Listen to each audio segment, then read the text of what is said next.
Hey folks, Captain Jim coming to you with another video. This morning doing another test of the DJI Osmo Action 4 camera and mic with some B-roll footage from the Insta360 X4 today.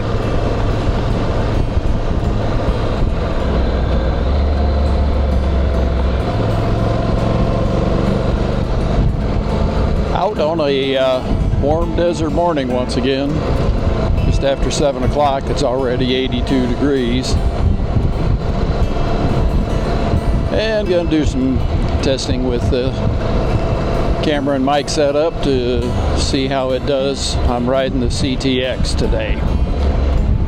Which brings me to the topic of today's discussion, and that is the dual clutch transmission on some of the Honda products. My CTX happens to be equipped with dual clutch transmission, which means it doesn't have a clutch lever or a shift lever.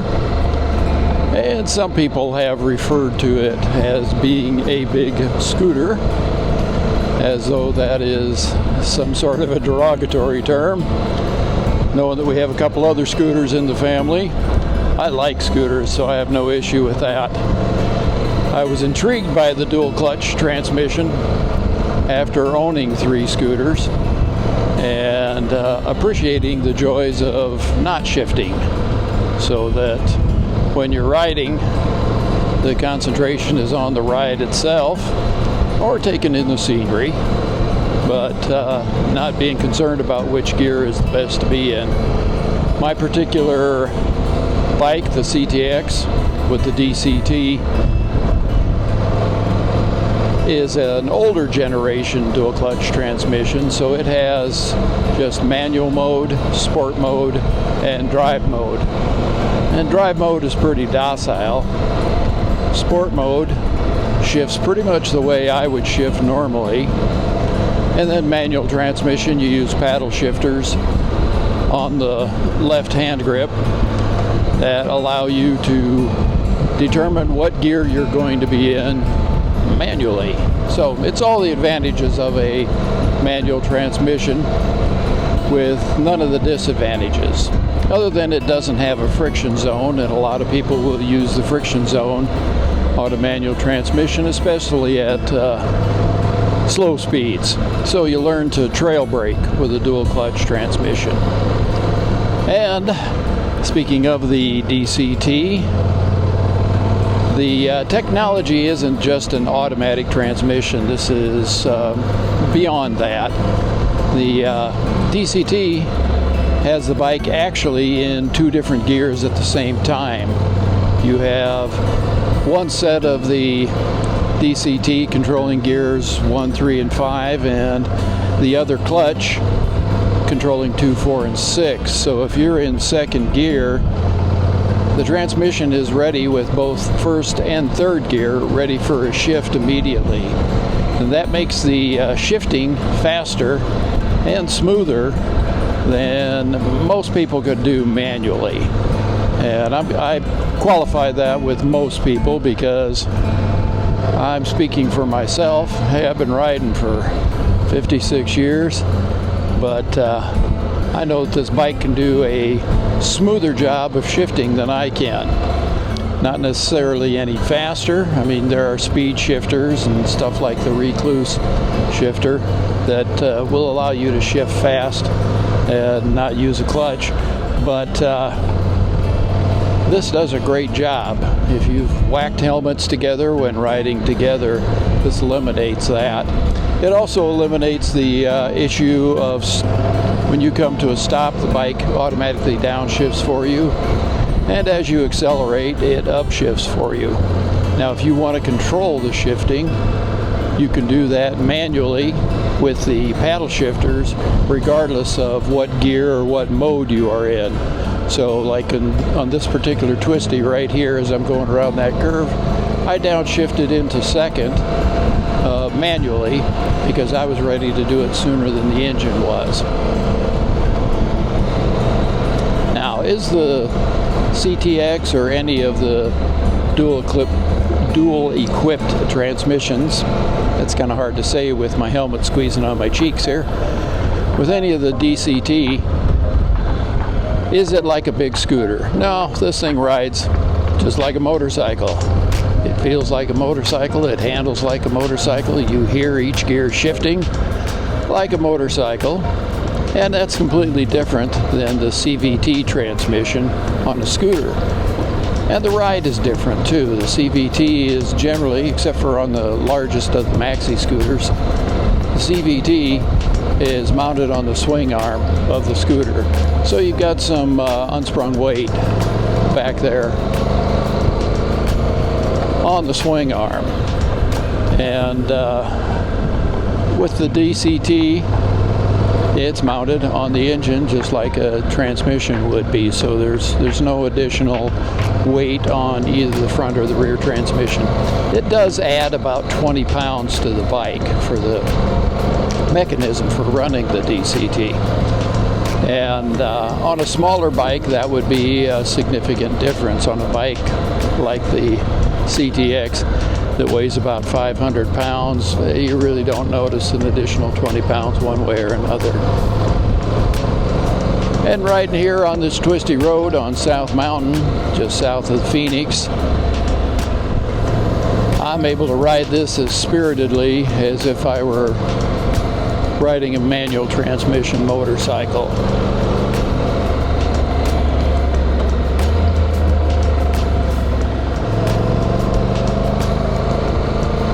And downshifting manually into that last curve, keeping the bike in second gear here right now. Downshifting once again when the bike upshifted into third, thanks to some acceleration on there.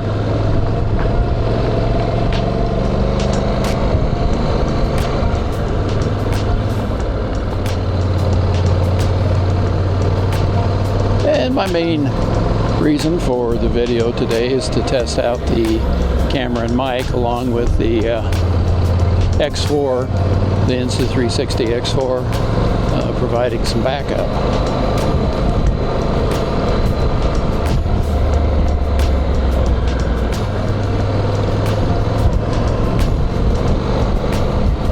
Living here in the desert, I've adapted to getting my rides in early. I think the high today is supposed to be up close to 110 again.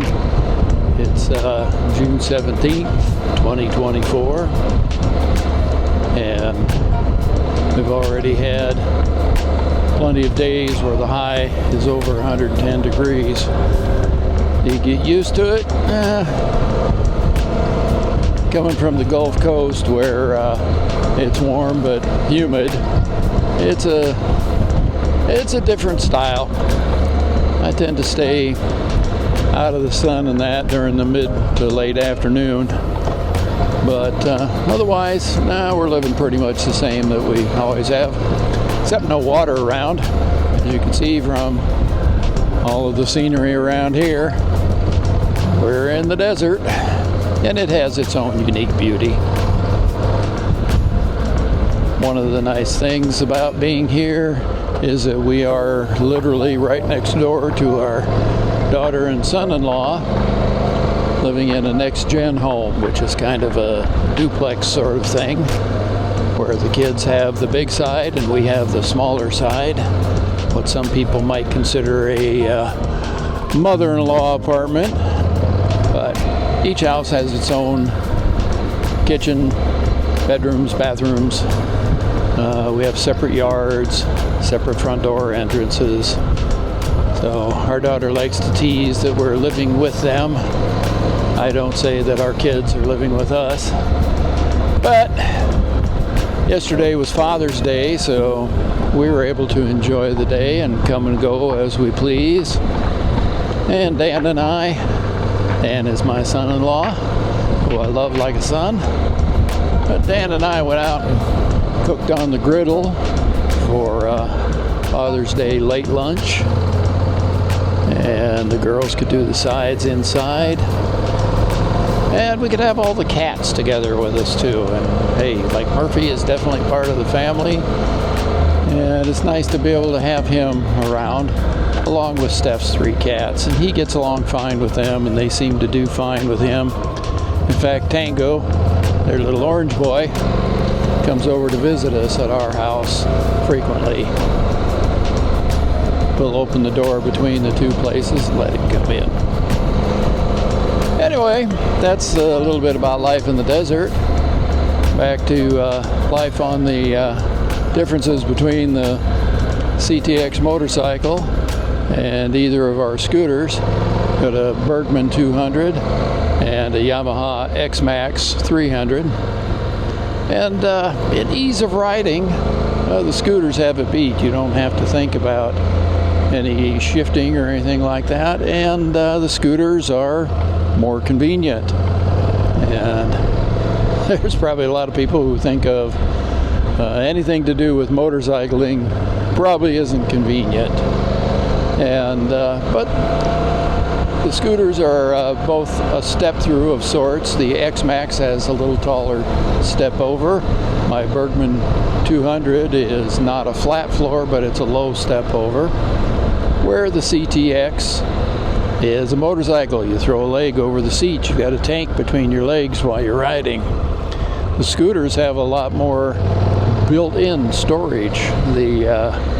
Both of the bikes have really good storage under the seat. There's enough to put a full-face modular helmet under either of the scooters, and it takes a top case or trunk on the CTX to have that same carrying capacity. And you get used to having some of the necessities along with you. Rain gear, which we haven't had much use for in the desert so far, but we are coming into monsoon season. But tire repair kit, different gloves, sunglasses, so we can keep all that stuff handy under the seat on the scooters or in the trunk on the motorcycle. And as far as fun to ride, which is better? Well, the motorcycle, being the fact that it's a 700cc motor, and my little Bergman 200 is, as the name says, a 200cc conveyance. Well, the CTX is a little more thrilling to ride, but this is not my quote, but something I picked off my Battle Scooters scooter forum, that it's more fun to ride a slow bike fast than it is to ride a fast bike slow. And I wouldn't necessarily call my CTX a fast bike. It's a cruiser style motorcycle. I would call it a sport cruiser. It's got not quite as long a wheelbase and 17-inch wheels and tires, but it has plenty of acceleration for this old guy. It's not going to snap your neck like a sport bike or pull your arms off like the torque of the Harley, but it's a real nice ride. And I've got Corbin seats on both of my scooters, so they're both comfortable for my skinny little butt. And the motorcycle is probably a little more fun to take through the twisties, with the fact that I can up and down shift at will.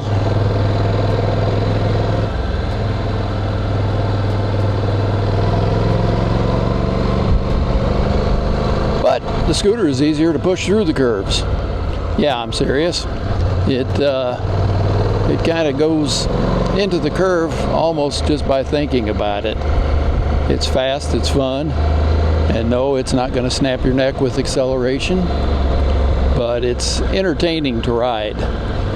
And I'm long since over the issue of, gee, you ride a scooter? I don't give a flying rat's ass what anybody thinks about anything I ride, as long as I'm enjoying myself. Well, we're up on top of the mountain now, so I'm going to take a little break here. And thanks for riding along today. This has been a test of the Osmo Action 4, the Mic 2 system, and the X4 360 camera that I'm pointing at right there. Let you see the front and rear views. This is Captain Jim signing off for now. And back with a continued test on the CTX with both the Osmo Action 4 with the DJI Mic 2 and the Insta360 X4 camera. And I'm just trying a little difference with having my face shield closed, seeing how it does with the mic gain. If the mic gain gets too loud, it clips and the audio is basically useless at that point. The testing that I've done with the Mic 2 has shown me that it does a pretty good job with the automatic gain on it, as far as setting the volume so that you aren't blowing away the sound, but it's still loud enough to hear. And I'm talking in a normal voice with the with my face in the helmet here. I've got the microphone mounted on the chin wind guard on my Schuberth helmet that attaches with Velcro, so it lets me peel away the center part and just clip the mic on there, and it seems very solid in there and decent protection from the wind. So this is with my face shield closed, and we'll see if the sound is that much different with my face shield open. It's a little windier today than last time I was out on the little Bergman scooter with this setup.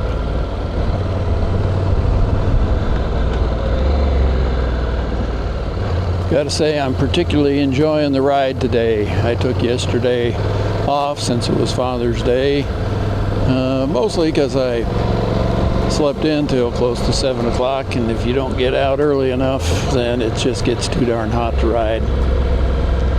And I'm riding with the benefit of a cooling vest on, since it's already in the 80s this early in the day.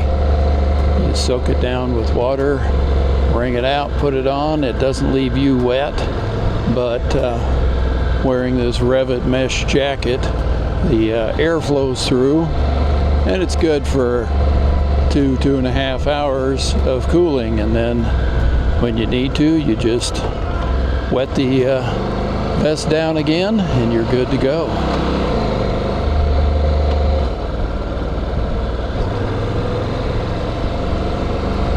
And I clicked on the X4 camera, so get a little bit of each view as I head back down the mountain.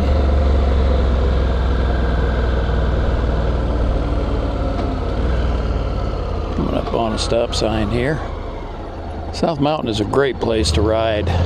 It's only about 4.5 miles from our home, so it's an easy get to for me to get out for an hour, hour and a half in the morning before the heat of the day really kicks in. That's a little different living here in the desert, planning things around what the heat's going to be doing. Where in Texas it was more concerned about the humidity. And I've been asked if I miss Texas. Sometimes I miss the being on the water. Our home was right on a canal, so it was great to be able to keep a boat right out the back door, but I was done with the upkeep and maintenance of a boat. Being a commercial boat driver as my last career kind of takes some of the fun out of recreational boat driving, but we enjoyed seeing the dolphins and that on a daily basis at our home in Texas. So here we see the road runners and the quail running across the road on South Mountain, and we get all the big city amenities, which also includes the traffic that goes with us, since the greater Phoenix area is close to 4 million in population, and the little island we lived on, that whole area including the town, and that on either side of the causeway, there's about 7,000-8,000 people, so it's quite a difference. We do our planning also sometimes around traffic flow around here. We learned that the weather weasels are everywhere as far as telling you what the weather is going to be in any particular locale. But we do watch the traffic reports on our local TV stations. Alright, going back down the mountain, and I can see there's a car a ways in front of me, so I'm going to keep my speed down so I don't catch right up on them. But more than likely, I'll be up there in very short order, and trying with the face shield down on my helmet. And that would be fine when it's a little cooler, but when it's warm, I like to ride with the face shield open. Both of my bikes have a nice height windshield with a windshield extension to direct the air up and over my helmet. Alright, since we're coming up on a car, I'm going to call this a wrap for the morning. As far as any more video footage, we'll see what happens with the car if he pulls over, or if I am forced to either drive slow or pass him. Anyway, have a great day. Thanks for riding along, and it was a lot of fun having you with me. And for me, just darn fun to be out on the bike. Bye-bye.